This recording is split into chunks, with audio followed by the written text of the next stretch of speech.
بھول جائیں تو نماز کا حکم۔ اگر نماز میں کسی سے غلطی ہوئی، جیسے اتحیات میں الفاظ بھول جاتے ہوں، یاد نہ آتے ہوں، تو وہ نماز کیسے پڑھے گا؟ کیا ہر دفعہ سجدہ سہو سے نماز صحیح ہو جائے گی؟ محمد اکمل بہاول نگر سے۔ اتحیات کے الفاظ کو کسی نے اگر مسلسل ریپیٹ کیا تو سجدہ سہو واجب ہو جاتا ہے، خوب سمجھ لیں۔ لہذا اتحیات ایک ہی دفعہ پڑھیں اور ایک دفعہ یاد کر لیں اس کو۔ یہ وہمیوں پاگلوں کی طرح بار بار الفاظ کو ریپیٹ کرنا، اس سے دماغ بھی خراب ہوگا، ڈپریشن میں بھی جائیں گے اور نمازیں بھی خراب ہوں گی۔ تو ڈاکٹر کو دکھائیں کہ کوئی اگر پھر بھی اتحیات بار بار پڑھ رہا ہے نا تو وہ ڈاکٹر کو بتائے، پھر وہ ہمیں تنگ نہ کرے، وہ ڈاکٹر کو بتائے کہ ڈاکٹر صاحب میں بالکل پاگل ہو گیا ہوں اور ایک ایک لفظ کو نا نماز میں کئی بار ریپیٹ کرتا ہوں، تو اسی وقت ڈاکٹر اس کا امید ہے علاج کر دے گا، کیونکہ بیماری بڑھتی ہے تو کنٹرول سے باہر ہو جاتی ہے۔ ہاں، اگر کسی کی یادداشت کمزور ہے، بھول جاتا ہو، تو جتنا یاد آتا ہے اتنا پڑھتا چلا جائے، کیونکہ اللہ تعالیٰ کسی کو اس کی طاقت سے زیادہ کا مکلف نہیں بناتے۔ بعض دفعہ بڑھاپے میں بھول لاحق ہونا شروع ہو جاتی ہے۔ گہرے زخم میں وضو اور غسل کا طریقہ، اگر ہاتھ یا پاؤں میں گہرا زخم ہو تو وضو اور غسل کرنے کا طریقہ کیا ہوگا؟ محمد اکمل بہاول نگر سے۔ دیکھیں، اگر وضو اور غسل میں اس زخم پہ پانی ڈالنا ممکن نہ ہو تو زخم پہ پٹی باندھیں اور پٹی پہ مسح کر لیا کریں، اور اگر پٹی بھی نہ ہو تو پلاسٹک باندھ لیں زخم کے اوپر اور نہا لیں یا غسل کر لیں، اور وہ اس کے بعد پلاسٹک کھول دیں، اور پھر جو جگہ خشک ہو آرام سے وہاں پانی، جیسے یہاں خدا نخواستہ زخم ہے کسی کے تو زخم ہٹا کے باقی جگہوں کو دھو لیں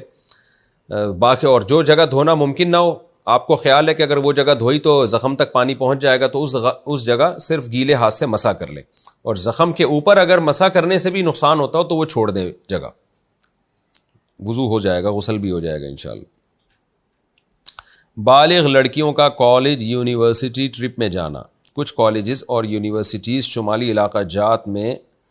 کی طرف اپنی ٹرپ بھیجتی ہیں، کیا بالغ لڑکیوں کا ایسی ٹرپ کے ساتھ جانا جائز ہے؟ اگر صرف لڑکیوں کا ٹرپ ہو اور کچھ انتظامی امور کو دیکھنے کے لیے 2-4 مرد حضرات بھی ہوں تو اس صورت میں کیا حکم ہوگا؟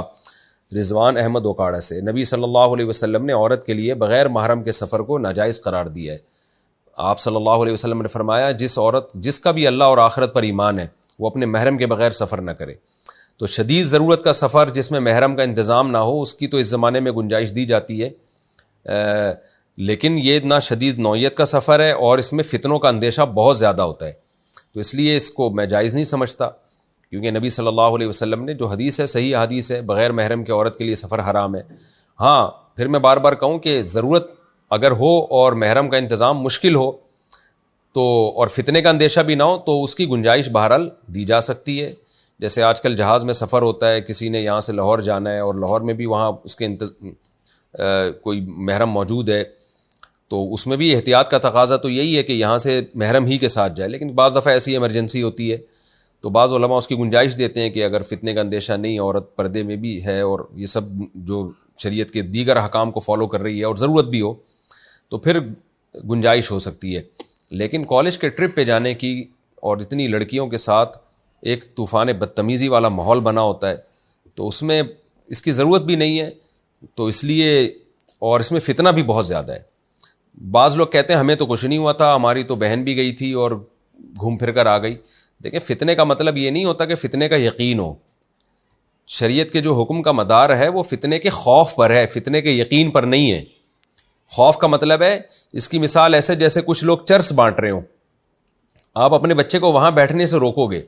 اگر ایک آدمی کہتا ہے میرا بچہ تو بیٹھا تھا، اس نے تو چرس نہیں لی، واپس آ گیا، تو آپ کہیں گے بھائی تیرا بچہ بیٹھا تھا، نہیں لی چرس، لیکن خطرہ تو ہے نا، تو میں کیوں بھیجوں ایسی جگہ پہ جہاں خطرہ ہے کہ میرا بچہ بھی چرسی نہ بن جائے۔ تو فتنے کے خوف جہاں ہوتا ہے نا، وہاں فتنے کا واقع ہونا یقین ضروری نہیں ہے، تو خوف فتنہ کی وجہ سے شریعت نے عورت کو پردے اور محرم کے حکام دیے۔ تو ایسے کالج کے ٹرپ میں جب لڑکیاں جائیں گی بغیر محرم کے اور جوان لڑکیاں ہوں گی،